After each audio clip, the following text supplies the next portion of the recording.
La sombra sobre Innsmouth, de Howard Philip Lovecraft. Semana 4. Es difícil describir el estado de ánimo que me embargó después de este episodio lastimoso, tan insensato y conmovedor como grotesco y terrorífico. El muchacho de la tienda de comestibles me había preparado de antemano y, no obstante, la realidad me había dejado aturdido y confuso. Aunque era un relato pueril, la absurda seriedad y el horror del viejo Zadok me habían producido una alarma que venía a aumentar mi sentimiento de aversión hacia aquel pueblo que parecía envuelto por una sombra intangible.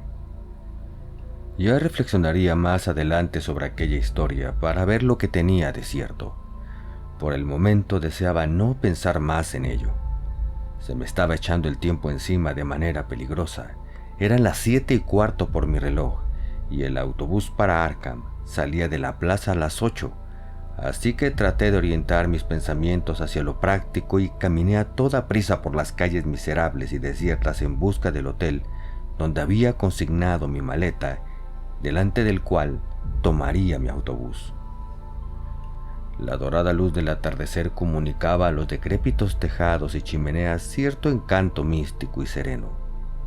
No obstante, me sentía receloso. Instintivamente miraba hacia atrás con disimulo. Pensaba con alivio en verme lejos del maloliente pueblo de Innsmouth, y ojalá hubiese otro vehículo que no fuera el del siniestro Sargent. Sin embargo, no quería correr. A cada paso surgían detalles arquitectónicos que valía la pena contemplar. Además, tenía tiempo de sobra. Estudié el plano del dependiente de la tienda y me metí por Marsh Street, que no conocía, para salir a Town Square. Cerca de la esquina de Fall Street, empecé a ver grupos esporádicos de gente furtiva que hablaban en voz baja. Al llegar por fin a la plaza, vi que casi todos los haraganes habían congregado alrededor de la puerta de Hillman House. Parecía como si aquella infinidad de ojos saltones e inmóviles estuvieran fijos en mí mientras pedía mi maleta en el vestíbulo. Interiormente hacía votos porque no me tocara de compañero de viaje ninguno de aquellos tipos desagradables.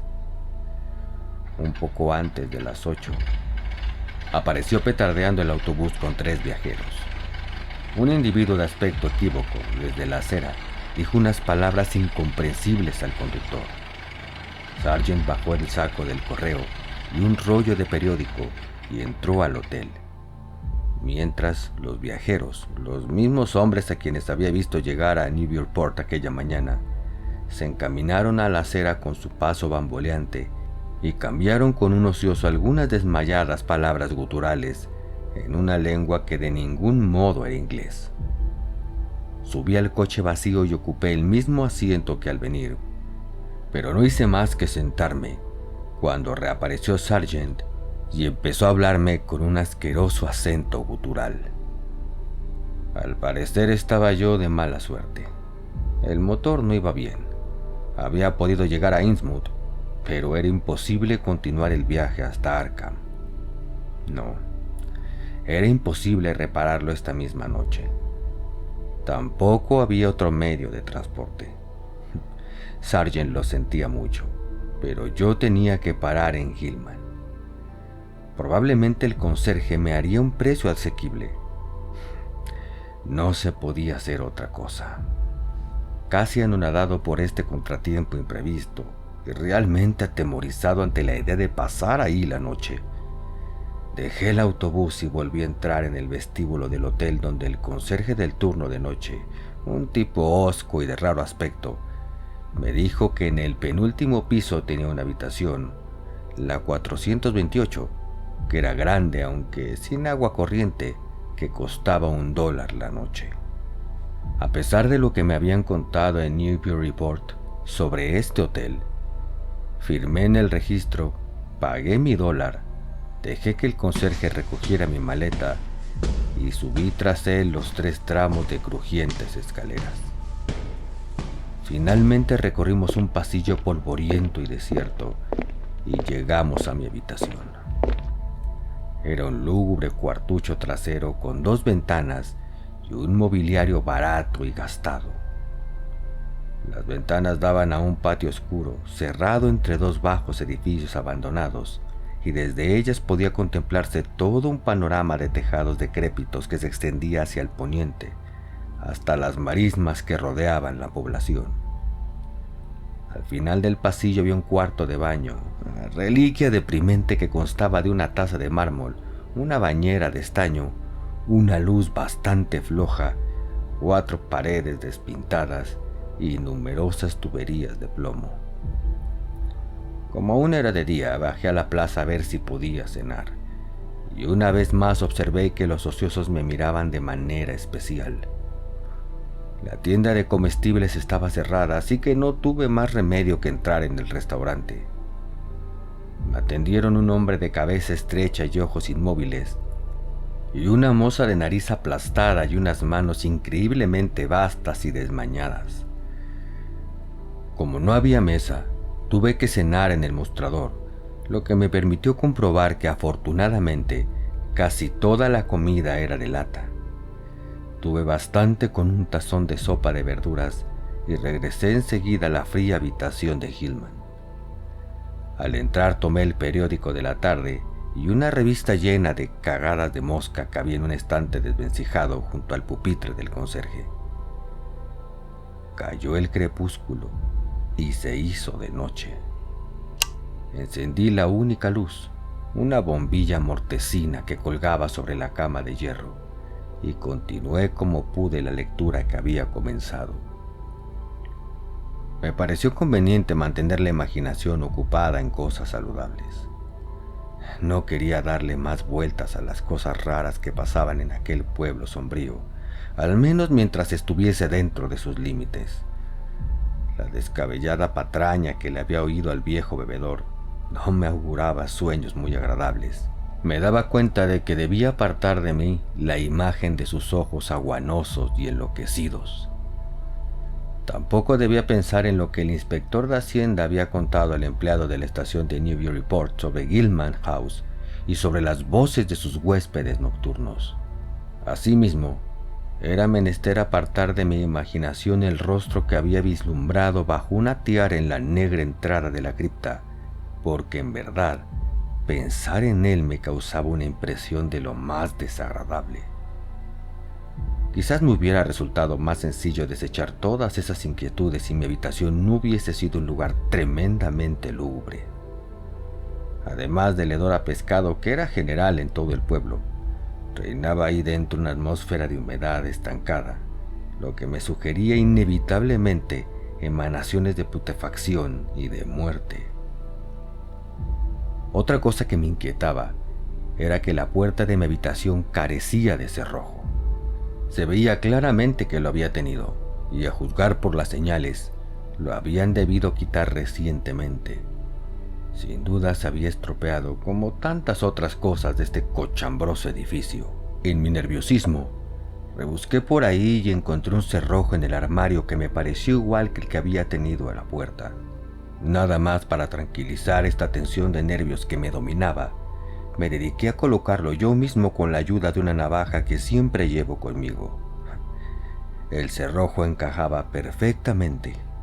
Me sentí aliviado al ver que quedaría bien cerrado cuando me fuera a acostar. No es que yo lo estimara realmente necesario, pero cualquier cosa que contribuyera a mi seguridad me ayudaría también a descansar. Las 2 puertas laterales que comunicaban con las habitaciones contiguas tenían su correspondiente cerrojo y pude comprobar que estaban pasados. No me desnudé. Decidí estar leyendo hasta que me entrase sueño. Entonces me quitaría la chaqueta, el cuello, los zapatos y me echaría un poco a dormir. Saqué la linterna de la maleta y la metí en el bolsillo del pantalón con el fin de poder consultar el reloj si me despertaba a medianoche. Pasó algún tiempo y el sueño no me venía.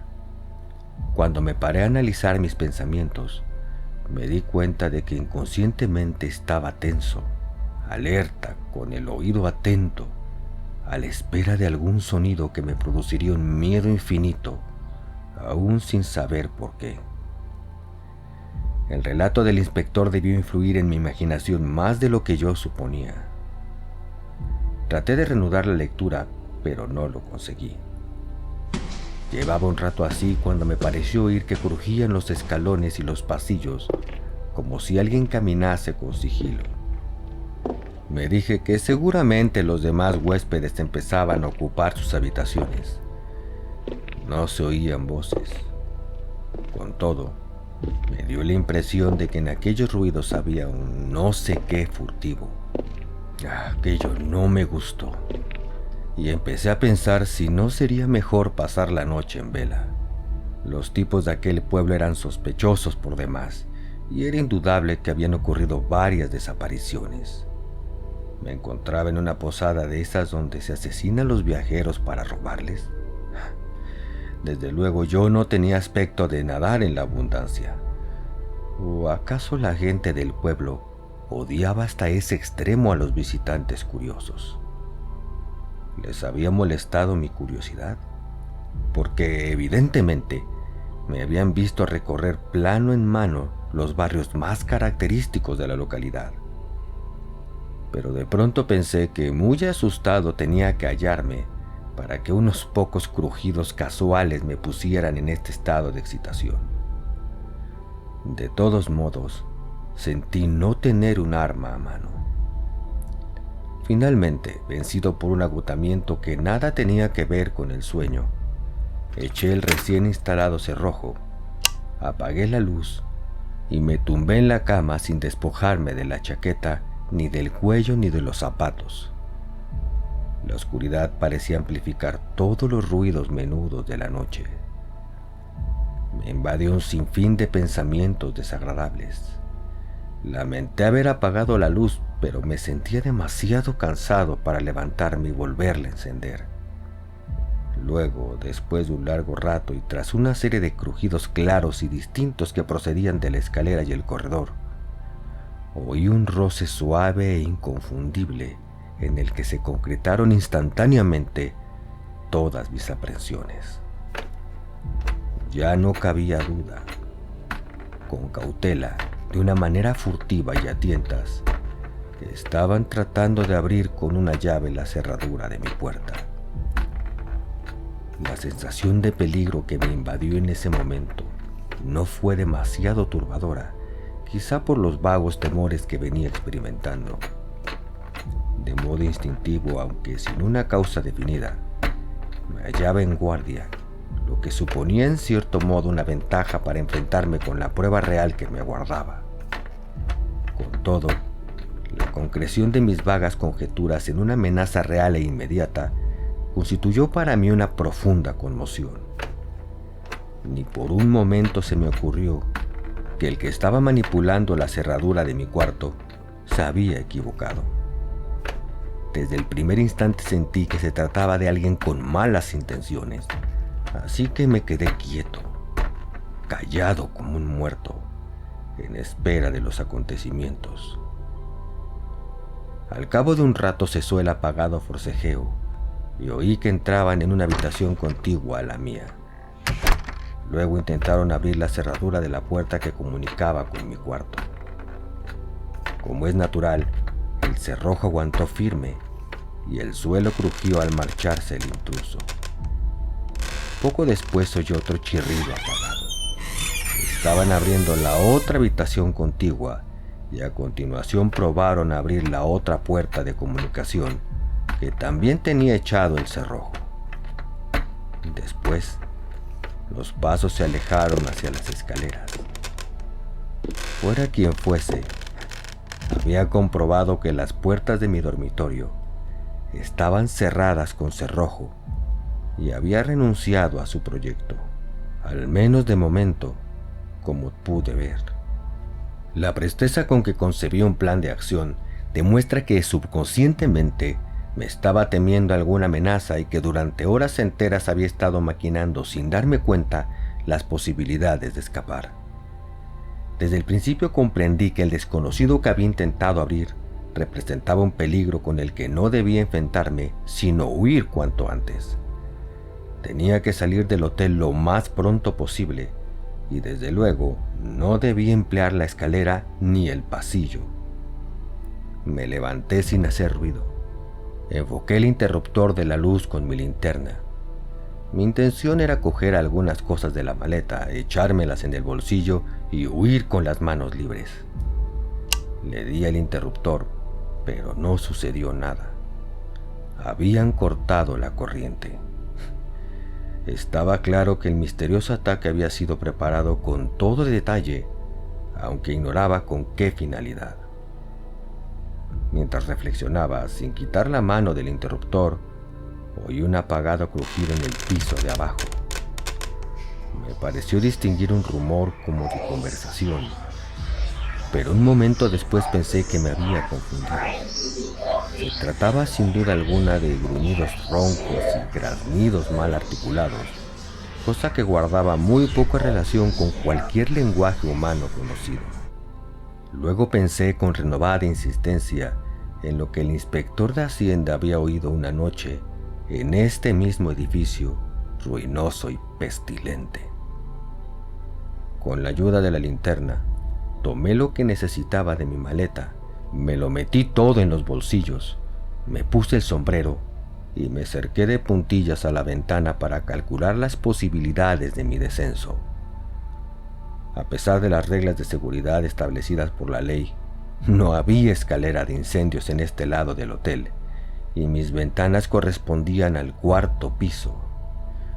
Como he dicho, daban a un patio lóbrego y encajonado entre dos edificios, ambos con sus tejados inclinados que alcanzaban hasta el cuarto piso. Sin embargo, no podría saltar a ninguno de los dos desde mis ventanas, sino desde dos habitaciones más allá, a uno o al otro lado. Inmediatamente me puse a calcular las posibilidades de llegar a cualquiera de ellas. Decidí no arriesgarme a salir al pasillo, donde mis pasos serían oídos sin duda alguna y donde me tropezaría con dificultades insuperables para entrar en la habitación elegida. No, únicamente podría tener acceso a través de las puertas laterales, menos sólidas, que comunicaban unas habitaciones con otras. Tendría que forzar las cerraduras y los cerrojos arremetiendo con el hombro, caso de encontrarlas cerradas por el otro lado. Me pareció que era lo más factible porque las puertas no tenían aspecto de resistir mucho, pero no podría hacerlo sin ruido. Tendría que contar con la rapidez y la posibilidad de llegar a la ventana antes de que cualquier fuerza hostil tuviera tiempo de abrir la puerta correspondiente al pasillo. Reforcé la de mi propia habitación apuntalándola con la mesa de escritorio que arrastré cautelosamente para hacer el menor ruido posible. Me daba cuenta de que mis probabilidades eran muy escasas, pero estaba enteramente dispuesto a afrontar cualquier eventualidad. Aun cuando lograse alcanzar otro tejado, no habría resuelto el problema por completo, porque me quedaría aún la tarea de llegar al suelo y escapar del pueblo. A mi favor estaban la desolación y la ruina de los edificios vecinos y el gran número de claraboyas que se abrían en sus tejados. Consulté el plano del muchacho de la tienda. La mejor dirección para salir del pueblo era hacia el sur, así que miré primero la puerta de comunicación correspondiente. Se abría hacia mí, por lo tanto, después de descorrer el cerrojo y comprobar que la puerta no se abría, consideré que me iba a ser muy difícil forzarla. Por consiguiente, abandoné esa dirección y corrí la cama contra la puerta para impedir cualquier ataque desde esta habitación. La otra puerta se abría hacia el otro lado. Ese debía ser mi camino, a pesar de comprobar que estaba cerrada con llave y que tenía el cerrojo echado por el otro lado. Si podía llegar al tejado del edificio de ese lado, que correspondía a Payne Street, y conseguía bajar al suelo, quizá pudiese cruzar el patio en 4 saltos y atravesar uno de los edificios para salir a Washington Street o Bates Street. También podría saltar directamente a Payne Street, dar un rodeo hacia el sur y meterme por Washington Street. En cualquier caso, tenía que dirigirme a Washington Street como fuese, y huir de los alrededores de Times Square. Sería preferible evitar Pine Street, ya que el parque de bomberos podía estar abierto toda la noche. Mientras meditaba todo esto, contemplé la inmensa marea de tejados ruinosos que se extendían bajo la luz de la luna. A la derecha, la negra herida de la garganta del río hendía el panorama. Las fábricas abandonadas y la estación de ferrocarril se aferraban como lapas a un lado y al otro. Detrás se veían las vías herrumbrosas y la carretera de Rowley que atravesaban la llanura pantanosa, punteada de montículos cubiertos de seca maleza. A la izquierda, en un área más cercana y cruzada por numerosas corrientes de agua salitrosa, la estrecha carretera de Innswick brillaba con el blanco reflejo de la luna. Desde la ventana del hotel no alcanzaba a ver la carretera que iba hacia el sur, hacia Arkham, donde pensaba dirigirme. Estaba reflexionando, hecho un mar de dudas sobre el momento más oportuno para poner en práctica este plan, cuando percibí abajo unos ruidos indefinidos, a los que siguió inmediatamente un crujido pesado en las escaleras. Irrumpió el débil parpadeo de una luz por el montante de la puerta, y el entarimado del corredor comenzó a gemir bajo un peso considerable. Oí unos ruidos guturales, puede que de origen humano, y finalmente sonaron unos fuertes golpes en mi puerta. Por un momento me limité a contener la respiración y a esperar. Me pareció que transcurría una eternidad, y de repente el olor a pescado comenzó a hacerse más penetrante. Después se repitieron las llamadas con insistencia, más impacientes cada vez. Comprendí que había llegado el momento de actuar. Descorrí el cerrojo de la puerta lateral y me dispuse a cargar contra ella para abrirla. Los golpes eran cada vez más fuertes. Tal vez disimularían el ruido que iba a hacer yo. Por fin comencé a embestir una y otra vez contra la delgada chapa, sin preocuparme del dolor que me producía en el hombro. La puerta resistió más de lo que había calculado, pero continué en mi empeño. Mientras tanto, el alboroto del pasillo iba en aumento delante de mi puerta. Finalmente se dio la puerta contra la que estaba cargando, pero con tal estrépito que los de fuera tuvieron que oírlo. Los golpes se convirtieron en violentas arremetidas y a la vez oí un fatídico sonido de llaves en las dos puertas vecinas a la mía.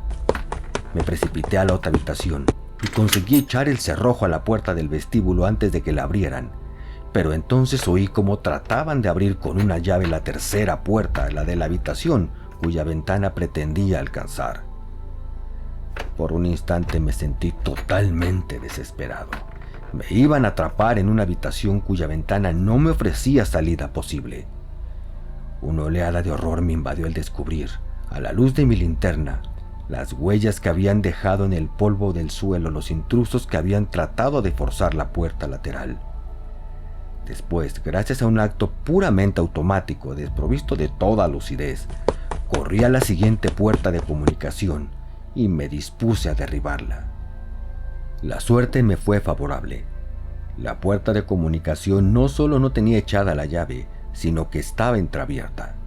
Entré en un salto y apliqué la rodilla y el hombro a la puerta del vestíbulo, que en ese momento se estaba abriendo. Agarré desprevenido el que trataba de abrir, de suerte que conseguí pasar el cerrojo, cosa que hice también en la otra puerta que acababa de franquear.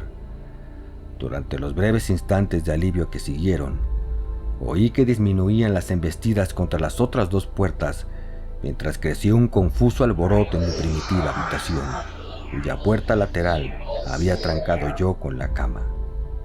Evidentemente, el tropel de mis asaltantes había entrado por la habitación contigua del otro lado y se lanzaba tras de mí por el mismo camino. En ese mismo momento oí cómo introducían una llave en la puerta del pasillo de la habitación siguiente. Estaba rodeado.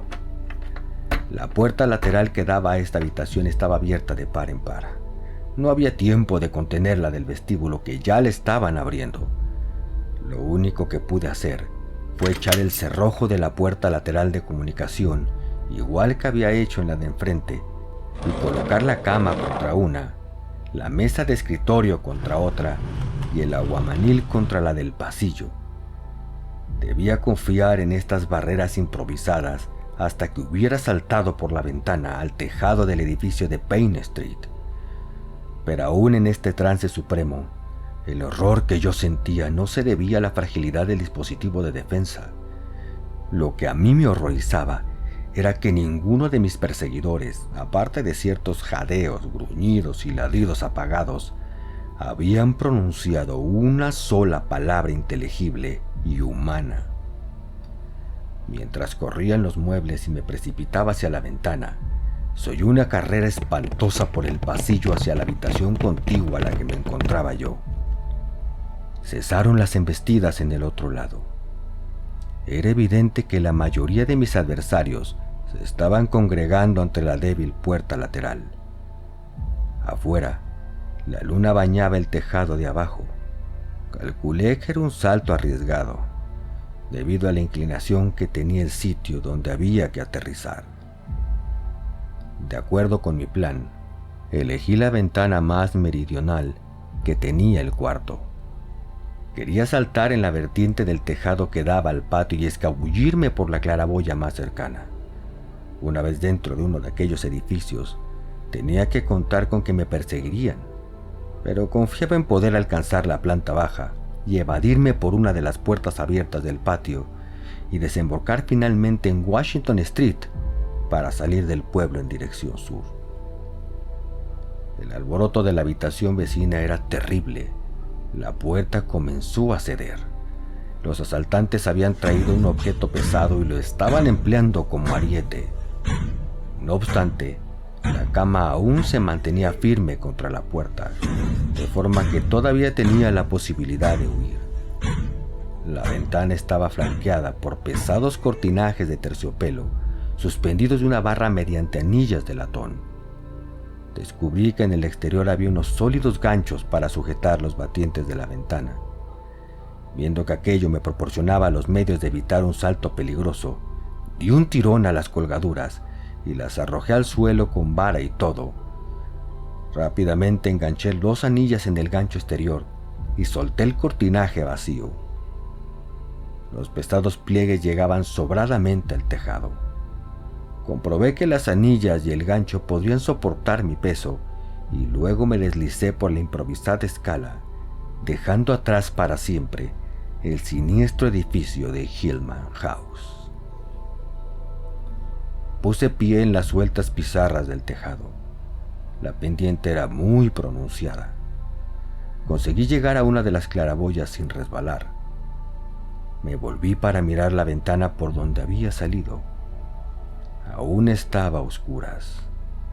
Allá lejos, entre las desmoronadas chimeneas de la parte norte, se veían diversas luces. Se trataba del edificio de la Orden de Dagón, de la iglesia anabaptista y de la iglesia congregacionista, cuyo recuerdo me producía escalofríos.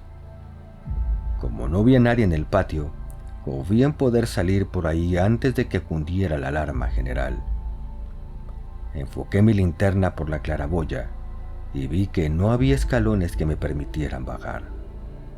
No obstante, la altura no era excesiva, de modo que me dejé caer, yendo a parar a una habitación llena de polvo y atestadas cajas medio desechadas y de barriles. El sitio era lúgubre, pero apenas me produjo impresión alguna. Me precipité inmediatamente por unas escaleras que descubrí gracias a la linterna. Miré la hora. Eran las 2 de la madrugada. Los peldaños crujieron levemente bajo mi peso. Corrí escaleras abajo, crucé una especie de granero en la segunda planta y llegué a la planta baja. Reinaba en ella la más completa desolación. Solo el eco respondía al ruido de mis pasos presurosos. Por fin llegué al vestíbulo.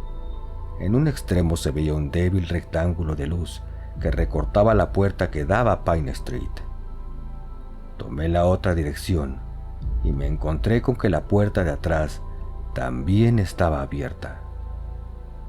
Bajé 5 peldaños de piedra y me hallé al fin en el patio de losas y césped. La luz de la luna no llegaba hasta aquí, pero se veía el camino sin necesidad de linterna. Algunas de las ventanas de Hillman House estaban débilmente iluminadas e incluso me pareció oír un ruido en su interior. Caminé cautelosamente en dirección a la salida que daba a Washington. Encontré varias puertas abiertas y elegí la más cercana.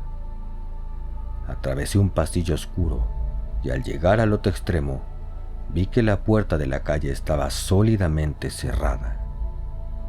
Decidí probar en otro edificio.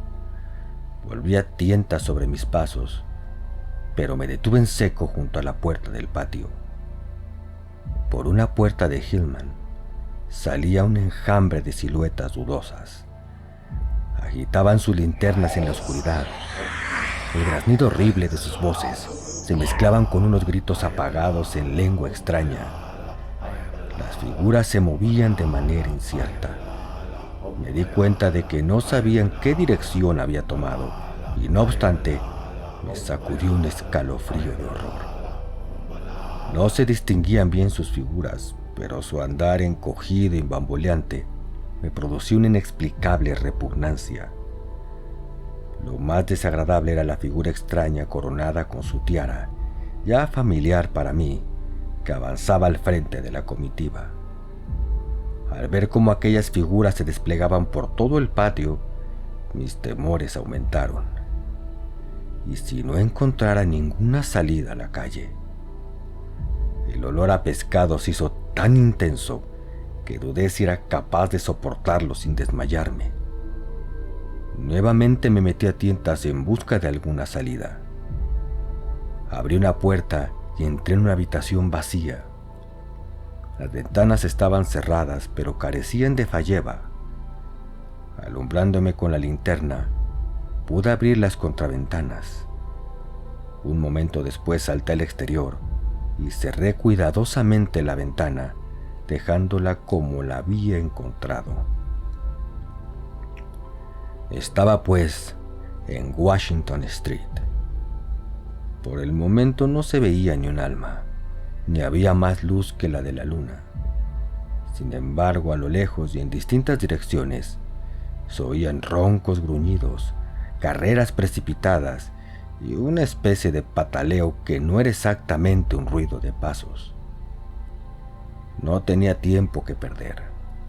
Sabía orientarme en la oscuridad, de modo que casi agradecí que estuvieran apagadas las luces de la calle, como es costumbre en las poblaciones rurales atrasadas. Algunos ruidos provenían del sur, no obstante, persistí en mi deseo de escapar en esa dirección. Sabía que encontraría gran número de portales desiertos donde podría refugiarme en caso de tropezarme con alguien. Caminaba deprisa, con cautela, pegado a las fachadas ruinosas. Aunque iba desaliñado por culpa de mi fuga precipitada, nada había en mí que llamara especialmente la atención. Tal vez pudiera pasar desapercibido si me cruzaba con algún transeúnte. En Bay Street me metí en un portal abierto y aguardé que cruzaran 2 individuos bamboleantes que venían en dirección contraria. Volví a salir enseguida y proseguí mi camino. Me acercaba a la plaza donde Elliott Street y Washington Street se cruzaban oblicuamente. Aunque este barrio me era desconocido, me pareció peligroso a juzgar por el plano del muchacho de la tienda. La luna daría de lleno en la plaza, pero era inútil intentar evitarla. Cualquier otra dirección supondría una serie de rodeos que me harían perder mucho tiempo y supondrían más ocasiones de que me vieran. Lo único que me cabía hacer era cruzar por las buenas, imitando lo mejor posible el andar bamboleante característico de aquella gente y esperar que nadie se fijara en mí. No tenía idea de cómo habían organizado exactamente la persecución ni qué motivos tenían para perseguirme. En el pueblo parecía haber una agitación insólita, aunque estaba convencido de que todavía no se había propagado la noticia de mi huida de Hillman. Naturalmente tenía que desviarme enseguida de Washington Street y tomar alguna otra calle en dirección sur. El grupo que había salido del hotel en mi persecución venía sin duda tras de mí. Probablemente había dejado huellas en el polvo de la última casa y no les resultaría difícil averiguar por dónde había logrado salir a la calle. La plaza estaba tal como yo temía, plenamente iluminada por la luna. En su centro se alzaban los restos de un parque rodeado de una verja de hierro. Por fortuna, no había un alma en los alrededores, pero me pareció oír un rumor lejano, procedente quizá de Town Square. Sound Street era una calle amplia que conducía hacia el puerto cuesta abajo. Desde ella se dominaba una gran perspectiva del mar. Deseé fervientemente que no hubiera nadie mirando hacia la calzada mientras la atravesaba bajo el resplandor de la luna. Avancé sin obstáculo. No se oía ningún ruido alarmante. Al final de la calle, la superficie del agua reverberaba esplendorosa bajo la brillante luz de la luna, y al contemplarla sentí un sobresalto de terror. Allá, muy lejos del espigón, se alzaba la confusa silueta del arrecife del diablo, e involuntariamente me vinieron a la imaginación las terribles historias que me había contado el viejo Sado, según las cuales esta roca desgarrada daba acceso a regiones desconocidas, preñadas de horrores y monstruos inconcebibles. De improviso, brotaron unos destellos intermitentes en el lejano arrecife. Eran claros y distintos, y despertaron en mí un pánico cerval. Mis músculos se tensaron a punto de dispararse en la alocada fuga, contenidos tan solo por una especie de fascinación semi-hipnótica. Y para empeorar las cosas, otros destellos vinieron a responderle desde la elevada cúpula del Hillman. Hice un esfuerzo por dominar mi nerviosismo, porque aún seguía expuesto a cualquier mirada inoportuna, y reanudé mi fingida marcha bamboleante. Pero mientras tuve la mar a la vista, mis ojos no siguieron fijos en aquel ominoso arrecife. De momento, no comprendí lo que significaban los destellos. Tal vez formasen parte de algún rito extraño relacionado con el arrecife del diablo. Puede también que hubiera atracado alguna embarcación en aquella roca siniestra. Torcí a la izquierda y rodé el parque abandonado. El océano brillaba bajo la luz de la luna espectral. Fascinado por el centelleo de aquellos faros enigmáticos, no lograba apartar la vista del arrecife. Fue entonces cuando sufrí la impresión más violenta hasta el momento. Fue tal mi horror que, olvidándome del riesgo que suponía, me lancé frenéticamente a la carrera por la calle negra y vacía, flanqueada de portales desiertos y ventanas sin cristales. Bajo la luz de la luna, había divisado en las aguas miles y miles de formas que nadaban en dirección al pueblo. Incluso podría decir, a pesar de la distancia, que aquellas cabezas y aquellos brazos que se agitaban entre las olas eran tan deformes y anormales que no encuentro palabras para describirlos. Mi carrera terminó antes de llegar a la primera esquina, porque en ese momento oí a mi izquierda el rumor inequívoco de una persecución en toda regla. Pasos enérgicos, gritos guturales, ruido de motores. En el acto tuve que cambiar todos mis planes. Me habían cortado la carrera sur, de modo que debía buscar otra salida de Innsmouth. Paré y me refugié en un portal abierto.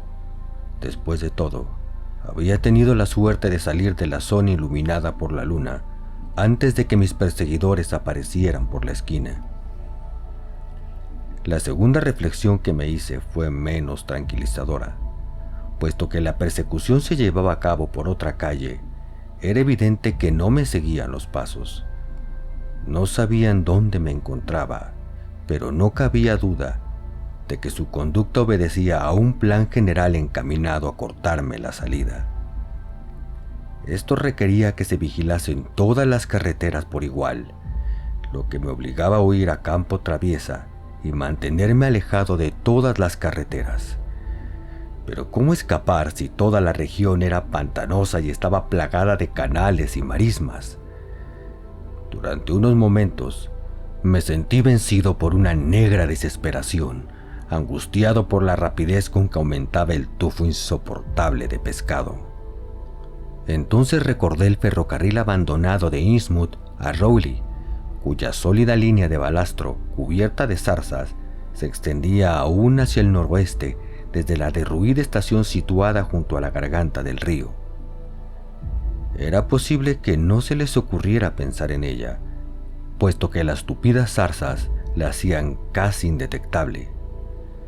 Desde la ventana del hotel la había contemplado y conocía su situación exacta.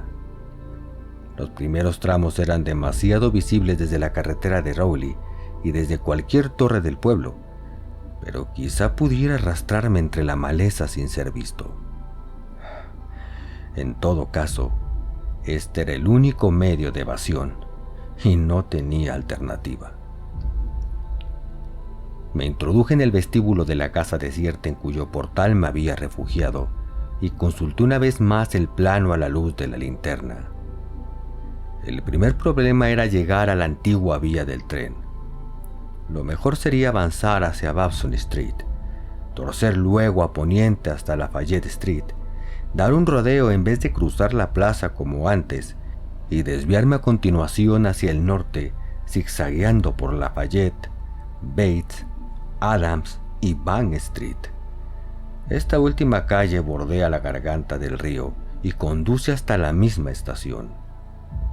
Metiéndome por Babson Street, evitaría cruzar la plaza o desembocar en una calle amplia. Eché a correr y crucé a la derecha de la calle con el fin de avanzar pegado a la fachada y meterme por Babson Street sin que me vieran. Aún se oía cierto alboroto en Federal Street. Al mirar hacia atrás, me pareció ver un destello de luz cerca del edificio del que acababa de salir. Ansioso por llegar a Washington Street, continué corriendo con la esperanza de no tropezarme con nadie. En la esquina de Babson Street vi con sobresalto que una de las casas estaba habitada, a juzgar por las cortinas de una de las ventanas, pero no había luces en el interior y pasé sin dificultad. En Babson Street, que es perpendicular a Federal Street, corría riesgo de ser descubierto. Por tanto, me pegué cuanto pude a los torcidos y ruinosos edificios. 2 veces me detuve en un portal al notar que aumentaban los ruidos detrás de mí. El cruce de las 2 calles se abría amplio y desolado bajo la luna, pero mi camino no me obligaba a cruzarlo. Durante el segundo que estuve parado, comencé a oír una nueva serie de ruidos confusos. Poco después pasaba un automóvil por el cruce a gran velocidad y se metía por Elliot Street, entre Babson y Lafayette. Un momento después, y precedida de una insoportable tufarada de pescado, desembocó una multitud de seres torcidos y grotescos que caminaban torpemente en la misma dirección. Sin duda era el grupo destinado a vigilar la salida hacia Ipswich, puesto que dicha carretera es una prolongación de Elliot Street. Entre ellos iban 2 figuras envueltas en inmensas túnicas, una de las cuales llevaba una puntiaguda diadema que relumbraba pálidamente a la luz de la luna. La forma de andar de esta última era tan ajena a los movimientos humanos que sentí escalofrío. Me pareció que aquella criatura caminaba a saltos. Cuando desapareció el último de la expedición, seguí mi camino. Atravesé la esquina de la calle Lafayette y crucé en 4 saltos Elliot Street. El alboroto se oía ahora más lejos por Town Square. Lo que más miedo me daba era tener que cruzar otra vez la ancha calle de South que bordeaba el puerto. Pero no tenía otro remedio. Si quedaba algún rezagado en Elliot Street, lo más probable sería que me descubriese inmediatamente. En el último momento decidí que era mejor aminorar la marcha y cruzar como antes, fingiendo el andar bamboleante de los nativos de Innsmouth. Cuando apareció de nuevo a la vista de la mar, esta vez a la derecha, me hice el firme propósito de no mirar. Pero fue inútil. Mientras caminaba con paso vacilante, pegado a las fachadas, me volvía de cuando en cuando y miraba de reojo. No había ningún barco a la vista, lo que a decir verdad no me sorprendió. En cambio me quedé perplejo al descubrir un bote de remos que ponía proa a los muelles abandonados. Iba cargado con un bulto envuelto en un paño de hule. Los remeros, cuyas siluetas se vislumbraban a lo lejos, tenían un cuerpo particularmente deforme. Aún se distinguían algunos nadadores en el agua. Muy lejos, en el negro arrecife, se veía un débil resplandor fijo, distinto de la luz parpadeante que había observado anteriormente. Era un resplandor extraño, de un color que me fue imposible identificar. Por encima de los tejados, asomaba la alta cúpula de Gilman, completamente oscura. El olor a pescado, que había disminuido últimamente, comenzó pronto a dejarse sentir con una intensidad insoportable. No había acabado de cruzar la calle cuando vi que a lo largo de Washington Street avanzaba un grupo procedente del Distrito Norte. Cuando llegaron a la amplia explanada, desde la cual acababa yo de contemplar el pavoroso panorama bajo la luna, pude fijarme en ellos sosegadamente, sin que me vieran, desde la distancia de una manzana de casas tan solo. Me quedé aterrado ante la bestial deformidad de sus rostros, ante su forma casi animal de andar. Uno de los individuos se movía exactamente igual que un mono. Sus largos brazos rozaban el suelo de cuando en cuando. Otro, envuelto en extraños ropajes y tocados con una tiara, avanzaba a saltos. Me pareció el mismo grupo que había visto en el patio de Hillman House. Era, pues, la patrulla que más seguía de cerca mis pasos. Algunos se volvieron en dirección mía y yo me sentí traspasado de terror. Con un esfuerzo supremo, seguí la marcha bamboleante que había adoptado. Todavía ignoro si me vieron o no. Si me vieron, mi estratagema debió dar resultado porque cruzaron la explanada sin cambiar de dirección y sin dejar de gruñir y farfullar en una jerga gutural y repulsiva, absolutamente incomprensible. Una vez protegido por las sombras, seguí corriendo como antes y dejé atrás las casas ruinosas y fantasmales de aquel barrio desolado.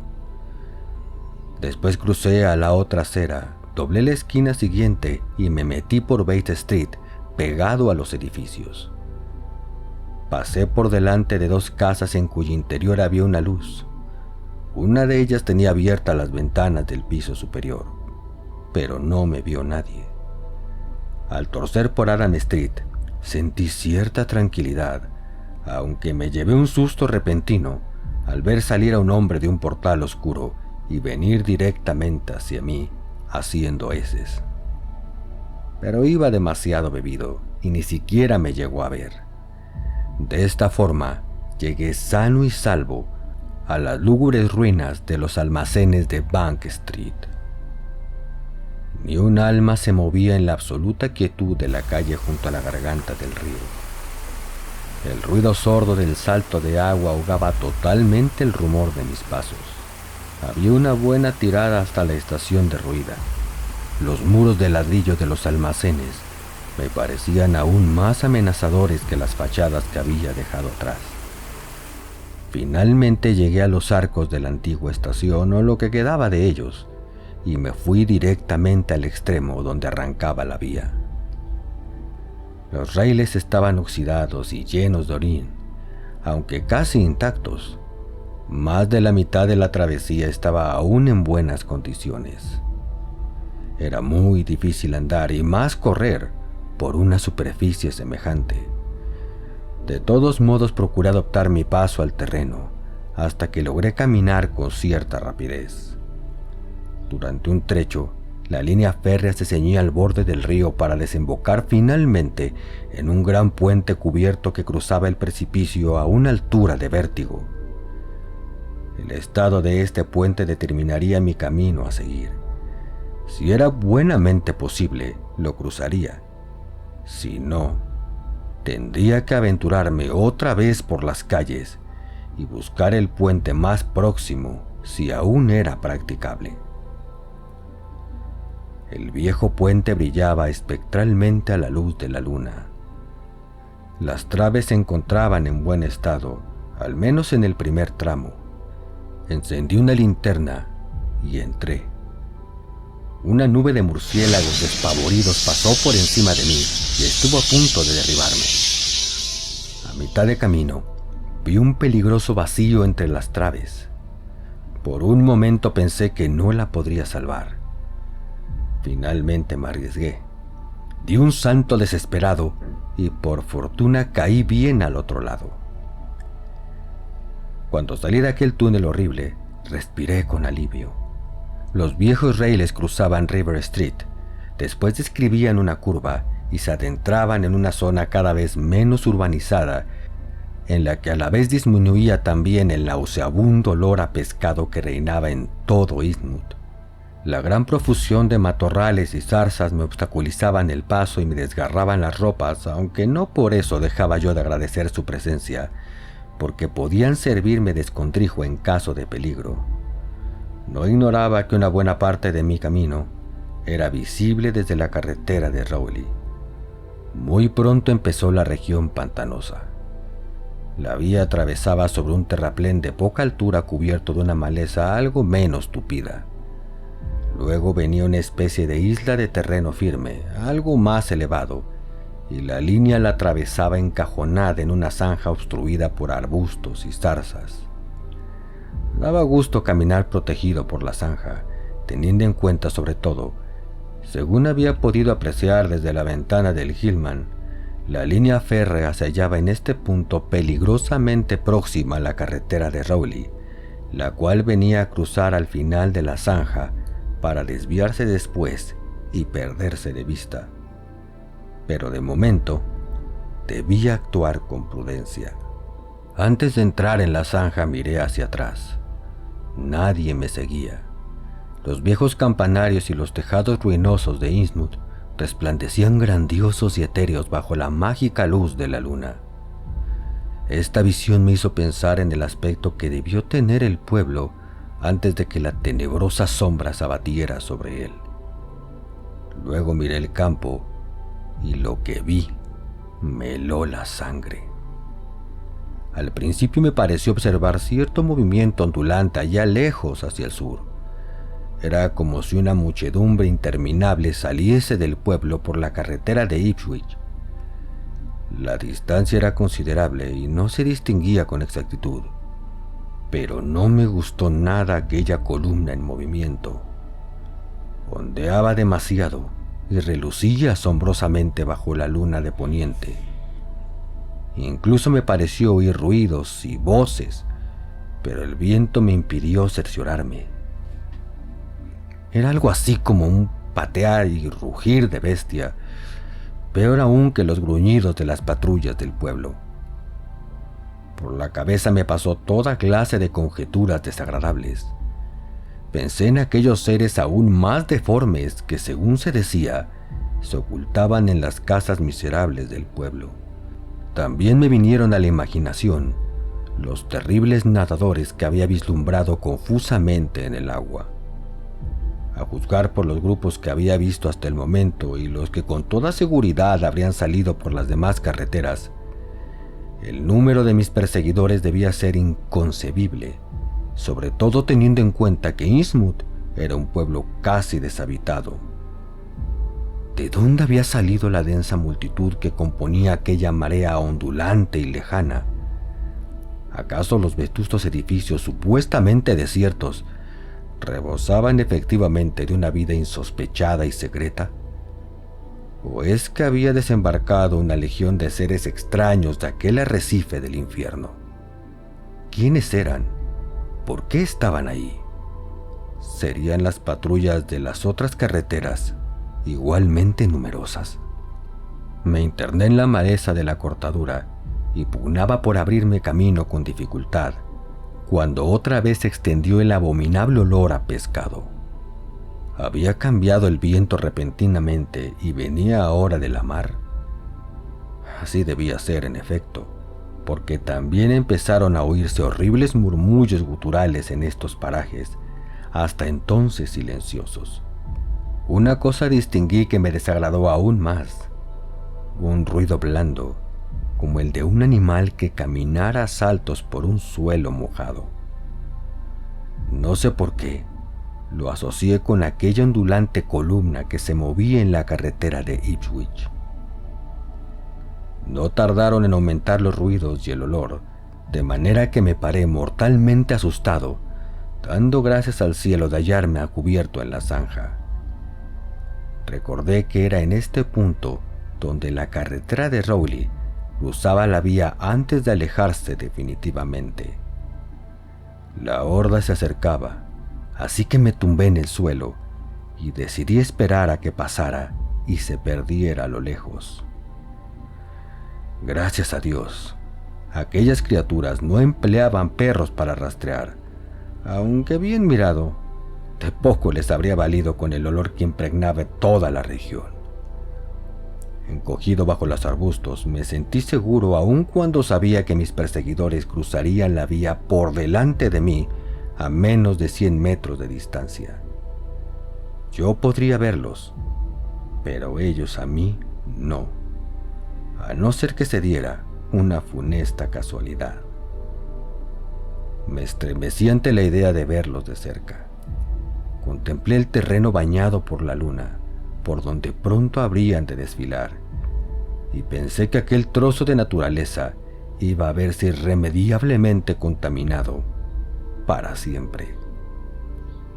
Sin duda se trataría de los seres más monstruosos y horribles que cobijaba el pueblo de Innsmouth.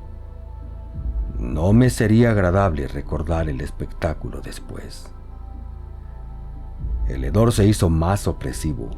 Los ruidos fueron en aumento hasta convertirse en una bestial algarabía de graznidos, aullidos y ladridos sin el menor asombro del lenguaje humano. ¿Eran estas realmente las voces de mis perseguidores? Llevaban perros después de todo. Sin embargo, yo no había visto ningún animal de 4 patas en mis paseos por Innsmouth. El ruido de cuerpos blandos y pesados se hizo mayor. Jamás me atrevería a mirar las monstruosas criaturas que lo producían. Mientras los oyera caminar o saltar por delante de mi escondite, mientras aquellos seres horribles no se perdieran en la distancia, mantendría los ojos firmemente cerrados. La horda estaba ya muy cerca. El aire vibraba de roncos gruñidos. El suelo casi se estremecía al ritmo extraño de sus pisadas. Contuve la respiración y concentré todas mis fuerzas en mantener los párpados apretados. Ni siquiera hoy puedo afirmar si lo que sucedió a continuación fue una espantosa realidad o tan solo una pesadilla. Las ulteriores medidas represivas adoptadas por el gobierno a consecuencia de mis denuncias desesperadas permitirían suponer que, efectivamente, se trataba de una abominable realidad. Pero, ¿no es posible también que retorne una alucinación en una atmósfera irreal e hipnótica como la que envolvía aquella ciudad poblada de espectros? Lugares como ese conservan propiedades extrañas, y tal vez sus tenebrosas tradiciones afecten a la mente de los hombres que se aventuran por sus calles desoladas y hediondas, sus techumbres vencidas y sus campanarios desmoronados. ¿Acaso no es posible que un germen de locura contagiosa aceche en lo más profundo de Innsmouth como una maldición. ¿Quién sería capaz de saberlo con certeza después de haber oído la confesión de Zadok Allen? Por cierto que las autoridades del gobierno jamás encontraron al pobre Zadok, ni supieron explicar lo que había sido de él. ¿Dónde acaba la locura y empieza la realidad? Es posible que incluso mi último temor no sea más que una engañosa ilusión. Pero voy a intentar describir lo que me pareció ver aquella noche bajo la burlesca luz de la luna. El desfile de toda una corte de endriagos que, realidad o no, apareció por la carretera de Rowley mientras permanecía agazapado entre las zarzas, porque como es natural, mi propósito de permanecer con los ojos cerrados fracasó rotundamente. Era ridículo proponerme una cosa así. ¿Cómo iba a estarme sin mirar mientras una legión de seres deformes cruzaba a saltos torpes, aullando y croando a 100 metros escasos de donde me encontraba yo? Antes de que aparecieran, me creía preparado para afrontar lo peor. Ya había visto bastantes cosas desagradables en el término de un día, y no imaginaba que fuera posible que superasen en monstruosidad y deformidades a los que me habían perseguido por las calles. Logré mantener los ojos apretados hasta que el ronco clamor se hizo ensordecedor. Pasaban en ese momento por delante de la zanja, en el cruce de la carretera y la vía. Entonces no pude resistir más y abrí los ojos. Eso fue el fin. Desde entonces, siento que mi equilibrio mental se ha roto para siempre y que he perdido toda confianza en la integridad de la naturaleza y el espíritu del hombre. Ni dando crédito al extraño relato del viejo Zadok en sus menores detalles, habría podido imaginar la realidad demoníaca y blasfema que presencié. Intencionadamente estoy procurando soslayar el horror de describirla. Es posible que sobre este planeta se hayan engendrado tales abominaciones y que unos ojos humanos hayan visto en carne y hueso lo que hasta ahora pertenecía solamente al reino de las pesadillas y la locura. Y sin embargo, lo vi. Era una manada interminable de seres inhumanos que avanzaban a brincos, graznando y balando bajo el reflejo espectral de la luna. Una zarabanda grotesca y maligna de delirante fantasía. Unos llevaban enormes tiaras doradas, otros iban ataviados con ropajes extraños. Había uno, el que iba a la cabeza, que vestía una amplia levita que no conseguía disimular su enorme joroba, y un pantalón a rayas. Un sombrero de fieltro coronaba el bulto deforme que hacía las veces de cabeza. Tenían todos un color gris verdoso con el vientre blanquecino. La mayoría era de piel reluciente y resbaladiza, y sus dorsos jorobados estaban cubiertos de escamas. Sus figuras recordaban vagamente al antropoide, pero sus cabezas parecían de pez, con unos ojos prodigiosamente saltones que no parpadeaban jamás.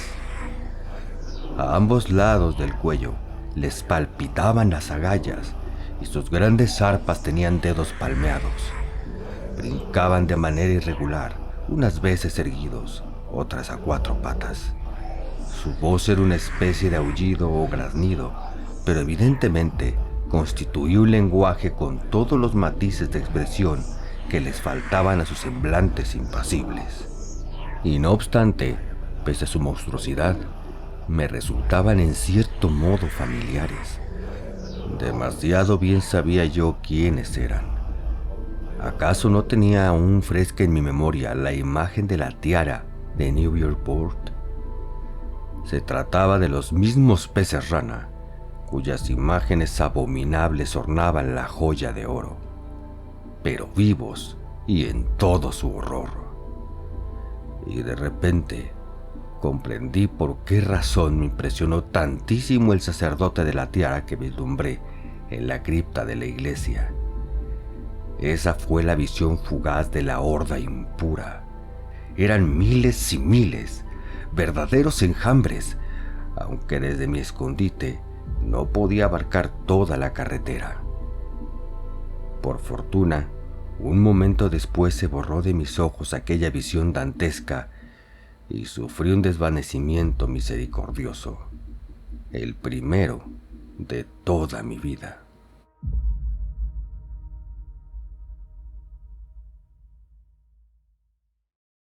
Esperamos que hayas disfrutado el relato.